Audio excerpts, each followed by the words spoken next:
ఉమ్మడి తూర్పుగోదావరి జిల్లాలో భానుడి ప్రతాపం తీవ్రంగా కొనసాగుతోంది. కాకినాడలో 43 డిగ్రీల వరకు నమోదు కాగా వడదెబ్బతో 3 మరణించారు.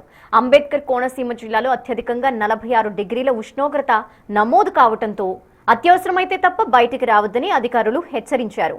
తూర్పుగోదావరి జిల్లాలోనూ 44 డిగ్రీల ఎండలు, తీవ్ర వడగాల్పుల కారణంగా ప్రజలు బయటికి రావాలంటేనే వణికిపోతున్నారు. మరింత సమాచారం మా ప్రతినిధి శంకర్ అందిస్తారు. ఉమ్మడి తూర్పుగోదావరి జిల్లా వ్యాప్తంగా భానుడి బగబగ్గలు మండిపోతున్నాయని చెప్పుకోవాలి. వడగాలుల దెబ్బకి ఎవరు కూడా రోడ్ల మీద తిరిగే పరిస్థితి లేదు. చూడొచ్చు, మనం ప్రస్తుతం అయితే లాలాచెరువు జంక్షన్ దగ్గర ఉన్నాం. ఇది హైవేకి ఆనుకుని ఉండే జంక్షన్, కానీ ఎక్కువగా రద్దీగా ఉండే ప్రాంతం అంతా కూడా ఇప్పుడు వెలవెలబోతున్న పరిస్థితి కనిపిస్తుంది. కానీ ఇప్పుడు అత్యవసరంగా ట్రావెల్ చేసేవారు మాత్రం పూర్తి స్థాయిలో చూసుకున్నట్లయితే మనం అత్యవసరంగా ట్రావెల్ చేసేవారు తలకి ఏదైనా క్లాత్ కానీ క్యాప్ కానీ ధరిస్తున్నారు. అదేవిధంగా చూసుకున్నట్లయితే అత్యవసర పరిస్థితుల్లో మాత్రమే బయటికి రావాలని అధికారులు సూచిస్తున్నప్పటికీ కూడా ఎండ తాపానికి ప్రజలందరూ కూడా తీవ్రంగా ఇబ్బందులు పడుతున్న పరిస్థితులు కనిపిస్తున్నాయి. ఒకసారి మనం చూడొచ్చు, క్లియర్గా ఎవరు బయటకు వచ్చినా కూడా తల మీద హ్యాట్ కానీ ఏదైనా ధరించే వస్తున్న పరిస్థితి కనిపిస్తుంది. ప్రస్తుతం మనతో కొంతమంది ఉన్నారు, ఒకసారి మాట్లాడే ప్రయత్నం చేద్దాం. బాబాయ్, ఎక్కడి నుంచి అడిగి వెళ్తున్నారు? ఆటానా నుంచి వస్తున్నాం సార్. చాలా ఎండ ఉందండి, బీభత్సంగా. వాళ్ళకి ఏంటి టవల్ కట్టుకున్నారు? తడి టవలా? లేదు మా తడి చెవులకి తగలకుండా గాలుపు బాగా వీడి చెవులోకి ముక్కులు కంట్లోకి వెళ్ళిపోతారు. అన్న, ఎక్కడి నుంచి వస్తున్నారు? వర్క్ నుంచి అన్న అలా తిరుగు అక్కడ బ్యాక్ సైడ్ నుంచి. ఎక్కడికి? ఇంటికి వెళ్తున్నారా? ఎలా ఉంది వేడి ఇప్పుడు? మహా తీవ్రతంగా ఉంది, తట్టుకోలేకపోతున్నాం, చేతిలే కాలిపోతున్నాయి, అస్సలు తట్టుకోలేకపోతున్నాం. బాగా ఉడికి ఎక్కువైపోయింది మన 4 రోజుల నుంచి. బాగానే ఎండ అయినా తట్టుకుంటాం, గాలి వేస్తే తట్టుకుంటే కెపాసిటీ ఉంది. గాలి లేక ఉడికి ఎక్కువైపోయి తట్టుకోలేకపోతున్నాం. రేపు నుంచి ఇంకా పోతే ఎక్కువ ఉందంటారా? బాగానే అసలు వాటర్ ఎంత వాటర్ తాగినా సరే ఉండలేదు. ఆహారం అన్నమే తినబుద్ధి అవుతలేదు. మీరు చెప్పండి భయ్య, వడగాలులు కూడా ఎక్కువ ఉంటాయి నేపథ్యంలో బయటికి వెళ్ళొద్దు అంటారు. అసలు మీరు ఏం వర్క్ చేస్తారు? పెయింట్ వర్క్ వెళ్తామన్నా. మరి ఎండలో వర్క్ చేయడం అలా ఉంది. అసలు ఏం చేస్తామో తప్పదు కదన్నా, కష్టపడాలి. కష్టపడకపోతే మనకి వెళ్ళదు. అలాగే జరుగుతుంది. కానీ ఎండ చూస్తుంటే మరి దారుణంగా ఉందన్న, చచ్చిపోతున్నాం. సరే, మనం క్లియర్గా చూడొచ్చు, పూర్తిగా అయితే ఎండ వేడిని తట్టుకోలేకపోతున్నారు. ఈ వేసవి తాపాన్ని తట్టుకునేందుకైతే ఆ తలపాగాలు కట్టుకోవడం, తల మీద క్యాపులు ధరించడం ఇట్లాంటివి చేస్తున్నారు. అయితే ఉదయం నుంచి సాయంత్రం వరకు డ్యూటీలో ఉండే పోలీసులు కూడా ఇక్కడ ఉన్నారు. మనతో కానిస్టేబుల్ ఏదైతే ట్రాఫిక్ని నియంత్రిస్తూ కూడా ఇంత ఎండలో కూడా డ్యూటీ చేస్తున్నారు. వీరు కూడా మాస్క్ ధరించి, సన్ గ్లాసెస్ ధరించి అయితే ఇప్పటికే డ్యూటీ చేస్తున్న పరిస్థితి కనిపిస్తుంది. ఒకసారి వారితో కూడా మాట్లాడే ప్రయత్నం చేద్దాం. సార్, ఈ 3 రోజుల నుంచి ఎండలు ఎలా ఉన్నాయి అసలు? సార్, గత 3 రోజుల నుంచి కూడా వేడి చాలా ఎక్కువగా ఉంది సార్, విపరీతంగా ఉంది. ఇప్పుడు మీరు ఉదయం నుంచి సాయంత్రం వరకు డ్యూటీ చేయాలి, మరి ఎలాంటి ప్రికాషన్స్ తీసుకుంటున్నారు? సార్, ప్రికాషన్స్ అంటే చలవ చేయడానికి మజ్జిగని, బార్లీ వాటర్ ఇవి తాగడమే సార్. తాగేసి మొఖానికి మాస్క్ కట్టుకొని వేడి తగలకంటే అలాగా చేసుకోవడమే సార్. అంటే ఇప్పుడు వడగాలిపులు కూడా ఎక్కువగా ఉంటాయని చెప్తున్నారు. ఈ వడగాలిపుల తీవ్రత ఎలా ఉందంటారు?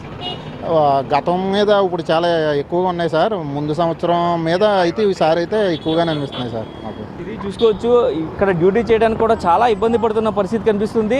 ఎండ తాపాన్ని తట్టుకోలేక పూర్తి స్థాయిలో అయితే మొహానికి మాస్క్, అదేవిధంగా కళ్ళకి గ్లాసెస్ ధరించి ఉదయం నుంచి సాయంత్రం వరకు కూడా ఎండలో ఉన్న పరిస్థితి కనిపిస్తుంది. మొత్తం ఇక్కడే కాదు, పూర్తి స్థాయిలో ఉమ్మడి తూర్పుగోదావరి జిల్లా వ్యాప్తంగా కూడా 43 డిగ్రీల వరకు కూడా టెంపరేచర్ టచ్ అవుతూ ఉండడంతో పూర్తిగా అయితే ఎవ్వరూ బయట తిరిగే పరిస్థితి అయితే ఇక్కడ కనిపించడం లేదు. పూర్తిగా చూడొచ్చు, ఇది నేషనల్ హైవేకి సంబంధించి పూర్తిగా ఇటు నుంచి ఇటు వైజాగ్, అటు పక్కన విజయవాడ వెళ్ళే రూట్ కాబట్టి పూర్తిగా అయితే ఈ రూటే ఎలా ఉంది అంటే పరిస్థితి ఏంటో కూడా చూడొచ్చు. ఒకసారి మనం చూసినట్లయితే పూర్తిగా అయితే ప్రతి ఒక్కరు కూడా మొహానికి మాస్క్ ధరించి, తలకి క్యాప్ ధరించి వెళ్ళే పరిస్థితి మొత్తం ఓవరాల్గా కనిపిస్తుంది. చిన్నపిల్లలు కూడా పూర్తిగా చూడొచ్చు, చిన్నపిల్లల్ని అలా కవర్ చేసి తీసుకెళ్తున్నారు. ఎలాంటి సిచ్యువేషన్స్ అంటే ఎండ మండిపోతుంది. అంటే పూర్తిగా బైక్ మీద వెళ్ళే వారికి పూర్తి స్థాయిలో అయితే ఈ వడగాలుపు దెబ్బకైతే పూర్తిగా అయితే వారు కోలుకోలేని పరిస్థితే కనిపిస్తుంది. ఒక్కసారిగా మొత్తం ఈ ప్రాంతం అంతా కూడా వెలవెలబోతున్న పరిస్థితి కనిపిస్తుంది. కానీ అత్యవసరంగా వెళ్ళే వాళ్ళు మాత్రం తప్పని పరిస్థితిలో ఉండాల్సిన పరిస్థితి అయితే వస్తుందని కూడా చెప్తున్న పరిస్థితుల నేపథ్యంలో చూడొచ్చు, మనం ఒక్కసారి ఆమె తల మీద పూర్తిగా క్లాత్ కప్పుకుని వస్తున్న పరిస్థితులు చూడొచ్చు. అదేవిధంగా ఇక్కడ చూసినట్లయితే మనకి వీరందరూ కూడా పూర్తిగా మొహాన్ని, తలని కూడా కవర్ చేసుకుని ఈ వేసవి తాపం నుంచి బయటపడడానికి ప్రయత్నాలు చేస్తున్న పరిస్థితి అయితే ఇక్కడ కనిపిస్తుంది. ఒకసారి మనం చూడొచ్చు, ఆమె తలపైన కాటన్ క్లాత్ వేసుకుని రోడ్డు దాటేందుకు ప్రయత్నిస్తున్నారు. ఒక్కసారి చూసినట్లయితే ప్రతి ఒక్కరు కూడా తలకి ఏదో ఒకటి తలపైన వేసుకోవడం, కాటన్ క్లాత్ లాంటిది ఇలాంటివి పెట్టుకుని మాత్రమే ప్రయాణాలు చేస్తున్న పరిస్థితి కనిపిస్తుంది. ఓవరాల్గా చూసినట్లయితే ఎండ వేసవి తాపాన్ని తట్టుకోలేకే వీరందరూ చేస్తున్న పరిస్థితి కనిపిస్తుంది. అమ్మా, ఎక్కడి నుంచి వస్తున్నారు మీరు? ఇంత ఎండలో ఎక్కడికి వెళ్తున్నారు? డ్యూటీకి. తప్పదా ఇంకా డ్యూటీకి వెళ్ళాల్సిందేనా? ఇది చూడొచ్చు, మనకి డ్యూటీకి వెళ్ళడం కోసం అయితే తల మీద ఒక స్కార్ఫ్ కప్పుకుని వెళ్తున్న పరిస్థితి అయితే కనిపిస్తుంది. అక్కడ చూడొచ్చు, ప్రయాణించే ఒక బాబాయ్ని చూసినట్లయితే తలపాగా కట్టుకుని బైక్ మీద వెళ్తున్న పరిస్థితి. ఇలా ప్రతి ఒక్కరు కూడా మొహాన్ని తలని కవర్ చేసుకుంటూ కూడా ఇలా కర్చీఫ్లు కట్టుకోవడం, ఇట్లాంటి సిచ్యువేషన్నే మొత్తం అందరూ కూడా ఫేస్ చేసిన పరిస్థితి కనిపిస్తుంది.